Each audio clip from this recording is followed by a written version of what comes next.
Hi, I'm Pat Kaiser, Director of the University of Tennessee Center for Native Grasslands. I'm here at the Color Wheel Farm in beautiful Monroe County, Tennessee, talking to Brad Black about his experience growing switchgrass over the past 12 years or so. Look forward to learning a little bit about his experience and sharing that with you.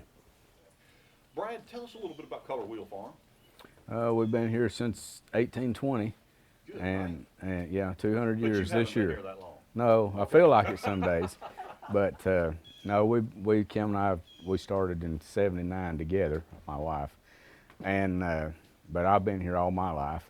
Y'all, I know, have a grain operation, but you also have a cattle operation. Tell us a little bit about the cattle operation. Okay, we run about 120 mama cows, and right now we've got 75 or 76 calves and 3 or 4 bulls.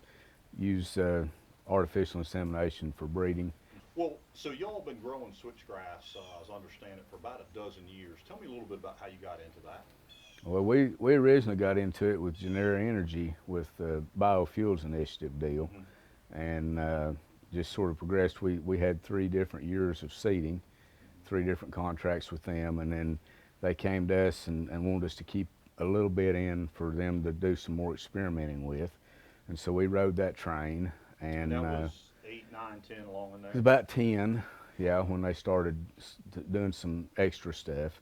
And now originally we had 300 acres of switchgrass when it's all said and done. That's a lot of switchgrass. And we're down to a little less than half of that now. We've taken some and put it back into row crop. During the bioenergy deal, they came to us and wanted us to raise some seed for them to try to see if we could raise seed here. And so they wanted us to take a cut and a haylage off, and that's what we did in June, and found out the cows liked it pretty well. So we had an alternative when the biofuels thing didn't work. So you've been grazing it now 6, 8 years. Tell us a little bit about how you use it. Is it dry cows, or is it for background and calves, or what's y'all's strategy to use it? Well, I mean, since we calve in the spring, we're mainly turning cow-calf pairs on it. Okay. And the first year we did it, we had a little bit of a train wreck. We didn't know exactly what we were doing, and we turned the cows in on 16 acres. And the cows started milking so heavy, we had milk scares. Yeah. The switchgrass, the calves sort of binge feed because they'll stay in the shade, and mamas stay out on the switchgrass until 2 or 3 o'clock in the afternoon. In the heat of the day. In the heat of the day. They don't come to shade like they do on fescue. And we always felt like maybe the calves were just laying there in the shade, and when the mamas come back, they just binge fed, and that's one of the reasons we had so much milk scare problems. Right. But it's excellent feed. How well did the first winter you went out onto it as a sacrifice area? And the reason I'm asking this, I have a lot of producers ask me about using switchgrass as a sacrifice area. And my thought is that the heavy root mass that it produces and the tight stand structure is that it probably can't hold up to just anything you want to throw at it, but it seems like it ought to hold up pretty well. Did it hold up for the first few weeks, months pretty well? Oh, yes. Okay. I mean, it was amazing. We didn't have cows in mud. I mean, they, they got out of the mud, and let's see, that would have been in 18 is when we really did the damage. Or fall of 18 and early 19, we were so wet. Yeah. And we actually fed round bales, and just set them in the low places and moved around in the field. And then last year we started unrolling our hay, and if we would been doing that for the last 2 years, I think the switchgrass would have made it. Okay. But we just beat it up so bad that first year, trying to move them around. But even if you beat it up, you probably saved a lot of other grass, right? We did. I mean, so, but now that you look back, you might have been better off to sacrifice the fescue and let your switchgrass grow. It's a catch-22 there, because switchgrass is so good in the summertime. Last year we did a sort of a mob grazing deal. We had a lot of annual ryegrass that came up volunteer, and we was wanting to graze that down hard, and we'd put 100 animals in 3 acres. And I mean, they were shoulder to shoulder. Yeah, right. And they'd take it all, and we moved them every morning. So most summers, though, you move in every few days? Yeah, probably 5 to 7. Okay. What is your fertility program? What do you do about lime, P, K? We just go for soil test and use anywhere from 50 to 60 units of nitrogen in the spring. We found out we'd probably need to wait until We don't need to top dress switchgrass when we're top dressing fescue. Absolutely. We need to wait Absolutely. a couple of weeks, maybe 3, Yeah.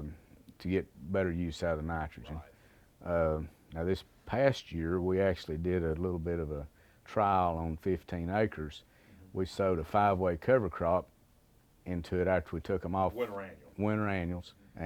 And we took cutting haylage off of those oats and rye Mm-hmm. first week of May. Mm-hmm. And now we've already grazed the switchgrass part of it once and fixing to turn them in on another paddock tomorrow. Do you feel like that? Because I've talked to a lot of people about using a winter annual blend on dormant switchgrass. One of the concerns people have is, and we see this with Bermuda grass further south, is if you're a little slack and taking off the cool season in the spring, kind of slow the Bermuda down. Did you feel like you slowed down the switchgrass? I don't think we did. Maybe we got in there quick enough. Yeah. You know, we wanted to do it the last week of April, and it was raining every day. Right. But I don't think we slowed switchgrass down much. I mean, it looks good now. Yeah. I mean, we could take cutting haylage right now off of it. Can you, at least for your operation, leaving that switchgrass lay all winter, maybe using it as a sacrifice lot, feeding area, can you justify that, or do you feel like you need to be able to get some winter grazing on it to have it around? No, we can justify it. We can justify it just for the summer pasture. So we got about 75 acres switchgrass we're grazing, Mm-hmm. and it's a third. A third, okay. Yeah, maybe a little better than a third actually.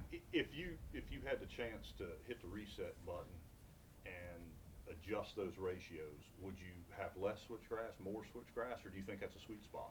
No, we'd have more. You'd have more. I killed too much.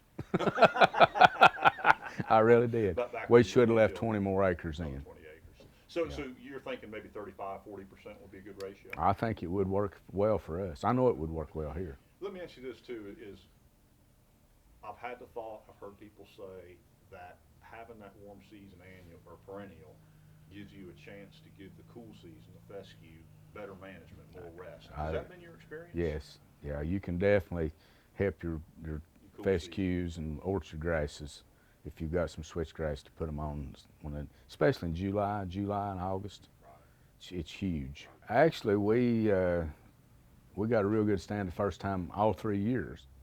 Did you have to do any follow-up weed control that summer, hitting it with a rotary mower, or did it just come on? Or maybe The first year, no, we didn't do anything the first year. I mean, of course, we've been in, most of our switchgrass went into crop fields. What's the biggest difficulty in managing it in the grazing setting? Probably knowing when to pull them off in the fall.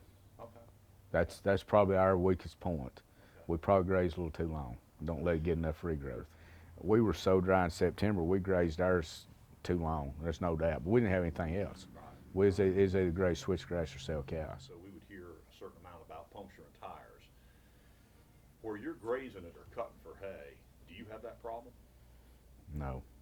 Again, because they're smaller stems. right? Smaller stemmed. So when the dust settles, if we summed it all up, Brad, what's the best thing in your opinion about the switchgrass? What's its strongest advantage or biggest benefit to you as a producer? We've got grass in July and August. And conversely, what's the biggest weakness or shortcoming of it?